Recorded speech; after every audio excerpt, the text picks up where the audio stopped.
How has the demographic character of Mossvale changed? The Mossvale area was once occupied by the Gundagara people. So although they had disappeared by the 1870s due to the loss of their hunting in the land, new settlers had come to the area. Various explorers, an ex-convict led by John Wilson to investigate the area. There were many people, John Oxley and Charles Throsby in the area west of Sutton Forest, together with various settlers came to the area. So the demographics were changed originally from the Gundagara people to more white settlers coming to the area. A lot of the original settlers, of course, had been forgotten about. So in the outskirts of Mossvale and Bong Bong and places like that, Governor Macquarie had granted James Meehan and various settlers parcels of land. There was lots of controversy over these new settlers. So eventually the population, I think today, is about 7,900 people in Mossvale. Industry had to happen in the area that people considered to be rural. Some of that had become industrial.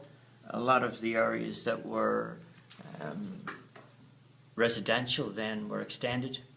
More and more people came to the area. There were a large number of industries here. Minor centres of agriculture. There were James Hardy, HarperCollins. Aged care industry today is quite large. So when industry comes into an area, so do the people. People come looking for work. People come looking for a future. Schools are built. Hospitals are built. We have, St Paul's Catholic School, International College. We have a number of Anglican schools, Tudor House, Mossvale High School. So they bring in more and more people. So gradually over, since 1863, the demographics have changed enormously. With churches, we now have St John's Anglican, we have St Paul's, of course, the Catholic Church, we have the Jehovah Witness Hall, we have St Andrew's Presbyterian Church, we have the Mossvale Uniting Church, we have now the Southlands Christian Centre in Mossvale, which was once a bowling club. There are many other clubs in the area. There's hockey clubs, dragon, rugby clubs, there's soccer clubs at Mossvale, there's rifle clubs, there's arrow clubs. So a lot of those also bring more and more people to the area, and it gives a whole new demographic to Mossvale. Within the agriculture, there was dairies, farms that were once here. They were a big source of income for people. So enormously, I think we can look at a population increase demographically within 100 years of maybe 7,000 people. So that was a big change in the area. How has globalisation affected Mossvale? Globalisation today, we have YouTube, we have things like mobile phones, we have TV sets, where the original settlers in Mossvale had none of that. They were hard breed, these early settlers. They communicated probably through travellers on horses that were bringing news from township to township. So globalisation now, we're able to look at the world, wars in different countries, hunger, starvation, how we can help those people in different countries. With globalisation also, there comes things like eBay, there comes the greedy side of globalisation as well. We see the world as a village, they call it a global village, so we can actually talk to people through Skype and programs like that, and look at other schools, we can look at other cultures, and it's a wonderful thing because now people get an idea of who we are as Australians, and people want to have the lifestyle that we have. They look at what we have around us in the sanctuary, and we have boat people that come to the country looking for sanctuary, looking for a new lifestyle. More and more in our rural areas, we're seeing Afghani people, we're seeing people from other cultures, Africa and even India. They're coming here to settle, to make a life for themselves. Some of those are welcomed. Some people do not welcome that, though there is still racism around in Australia. We have different cultures, we have different beliefs, and with that also brings problems as well. So it's a big melting pot, and I think somehow we've got to try and live together in peace and harmony. How have changing lifestyle expectations affected the community?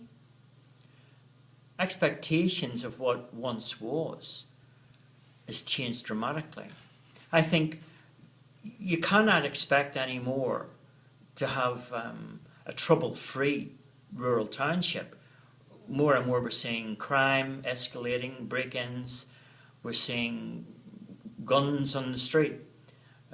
Expectations of where we should be and where we want to be are never going to equate because of the problems with cultural diversity and globalization.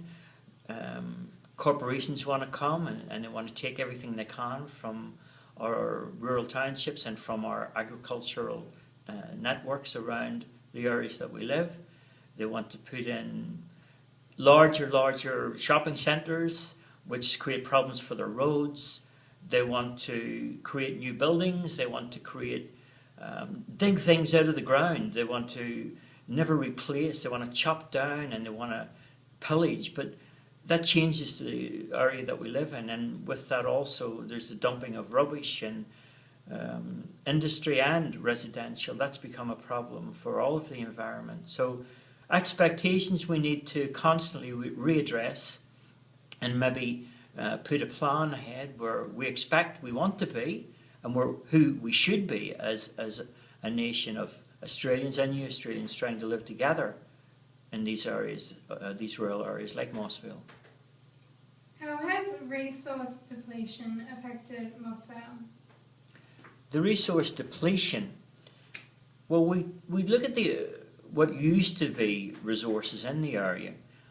For one, we had a rural village that relied on horses, and the whole situation for Mossville, you had people coming into town on a horse, so you needed farriers, you needed feed merchants, there was carriages and there was carts, and that was the way that people lived. So that brought different resources to the area: saddles, feed, as I said before, places to live. Today, that's all changed. You know, you don't see as many horses in the street, or horse poo on the roads. We have cars, lots and lots of them. We need car parks. We need petrol stations. We need more work on the roads to maintain those, because more and more the roads are getting damaged. The resources now, because of the demographic side of the equation, we have people getting sick. We need new medical centres. We need new hospitals. We need new technology to understand how we can help a greater number of people coming to live in the area. We have new skills. We have new avenues of invention and inspiration with technology. And resources is, a very big word. There are many ways to look at that. And I think if we approach it in the right sense, the word resource can mean so many things to so many different people. So let's put them in all different categories: young people at school, people in the business world, and people who are retiring and moving into aged care in the area. How have new technologies affected the community? People welcome new technologies, as does business.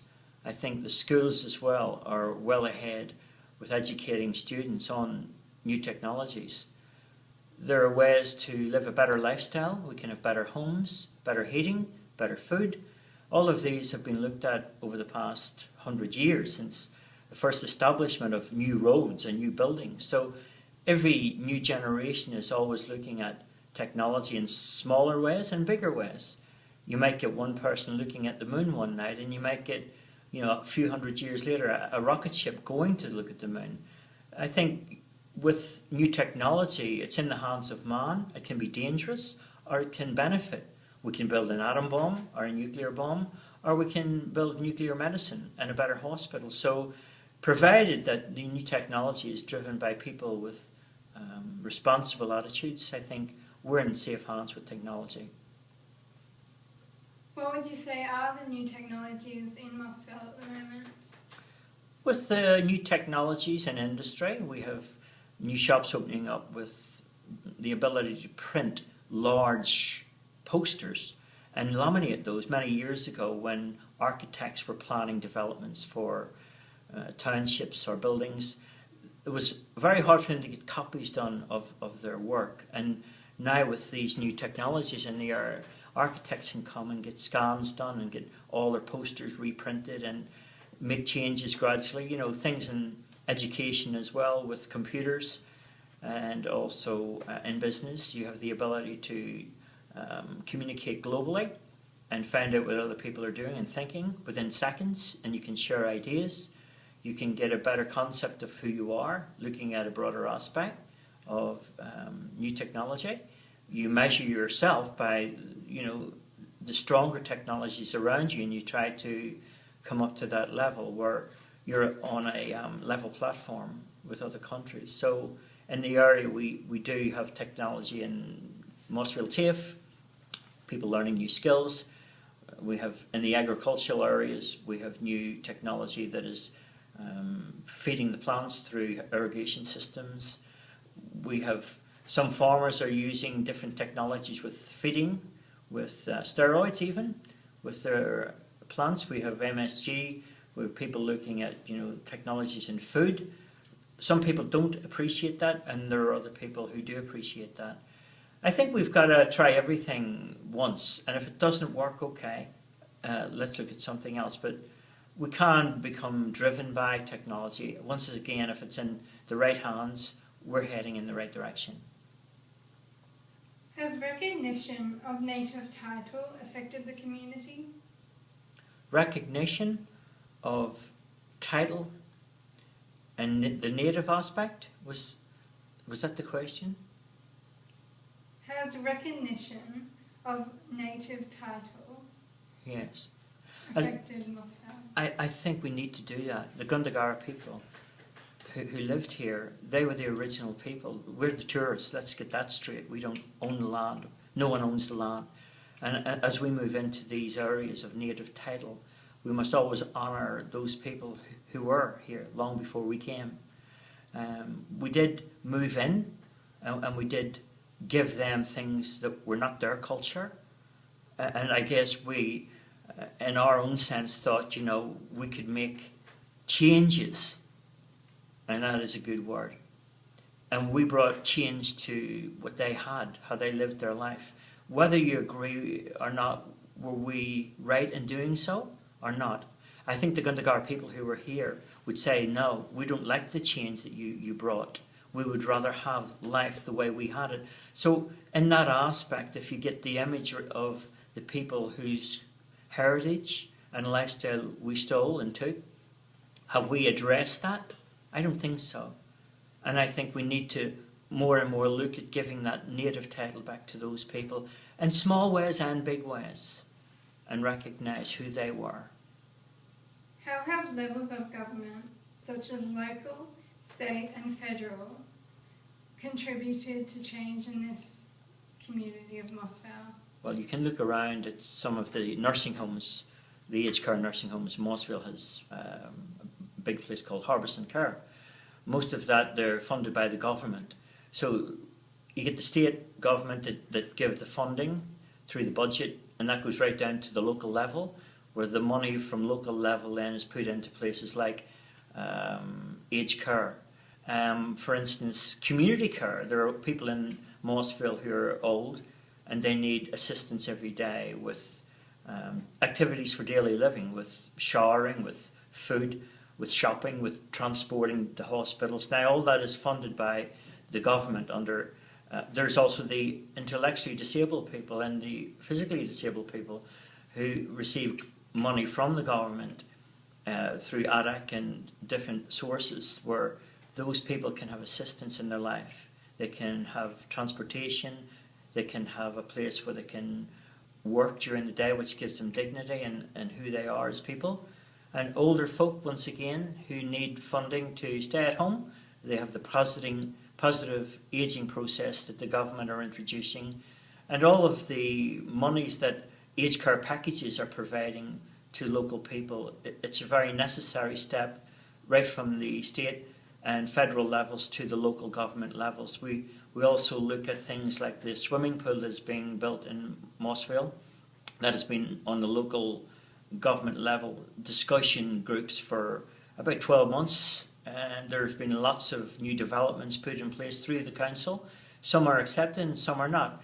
Sometimes the people don't agree with decisions that are made, but once those decisions are made by the government, usually you'll find that the funding's put in place and you'll see the benefits around us with infrastructure and with other buildings that become evident.